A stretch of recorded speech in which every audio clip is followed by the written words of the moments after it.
Hi, so in this video I wanted to talk about 4 types of vegetables that can cause issues to people who have a sensitive gut or any gut disease. So my recommendation number 1 is always for you to do a food intolerance test. Because if you do this test, it will give you a list of foods that you should avoid while you are trying to heal your gut. Okay, so this is really my number 1 recommendation. If you want to start getting better, you need to know your food intolerances. So I recommend a real food intolerance test where they take several tubes of your blood and they test the IgG. I don't recommend the finger prick test or the hair test for food intolerances. These tests usually don't work. Okay, but even if you do this food intolerance test, then so you will see the list of foods that you should avoid for a while until you heal your gut. Of course, these foods are not to avoid for life. You can heal your food intolerances when you heal your gut. So this is the goal. You need to heal your gut. But meanwhile, avoid these food intolerances. So when you have the list of these foods that you should avoid, sometimes some types of vegetables are not listed like something you are sensitive to, but you might be sensitive to these vegetables anyway. So this is what I want to talk about in this video. There are 4 types of vegetables that most people have issues with when they have a sensitive gut, and it might not appear in your food intolerance test. So number 1, it's garlic, and actually I will tell you the number 2 at the same time. It's garlic and onions. These two vegetables are normally great for your body, great for you, because they are rich in sulfur. Most people are deficient in sulfur. Sulfur is necessary for so many things, for our skin, to repair our gut lining. Sulfur is also important for the liver, to make glutathione, that is the most potent antioxidant in our body. So sulfur is great for many reasons. Also, garlic and onions are natural antifungals.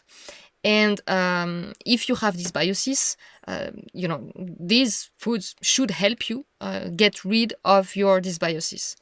So in theory, garlic and onions are great, but in reality, many people will react to the sugars in garlic and onions, and particularly in onions. And particularly if the onions are raw. They are easier to digest when they are cooked. But again, onions are actually usually a problem for most people who have sensitive gut. So be careful.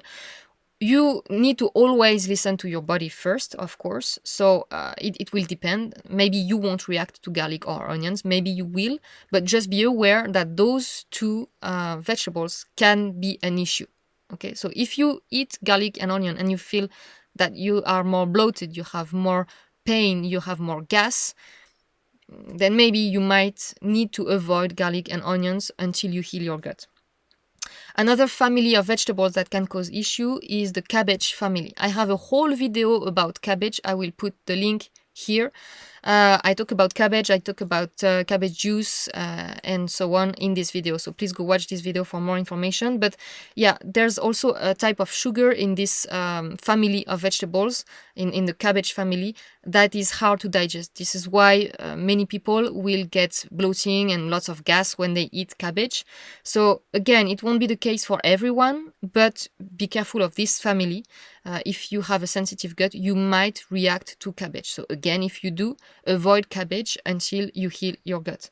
Another reason why cabbage could be, a problem for you is if you have thyroid issues, and especially hypothyroid, because cabbage prevents the absorption of iodine by your thyroid, so it can aggravate your hypothyroid. So be careful of this family. If you tolerate cabbage, however, this is a superfood, as I explained in my video about cabbage. Okay. The last type of vegetable I wanted to talk about is spinach, and actually vegetables rich in oxalates. So I have a whole video about oxalates. I will put it right here. So please go watch this video if you're interested in that subject. So yeah, spinach are very rich in oxalates. Other vegetables are rich in oxalates, but usually most people will eat lots of spinach thinking it's good for them, but actually it will hurt them because of the high oxalate content.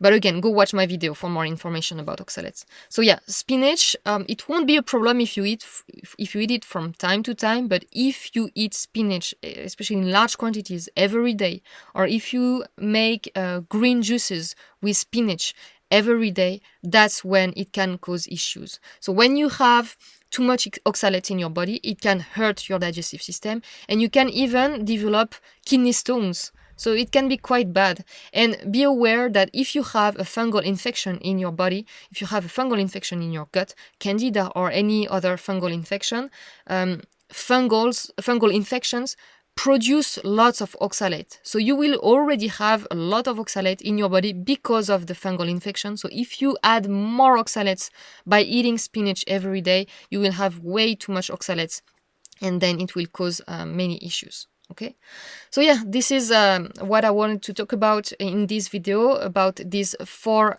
vegetables. Be careful.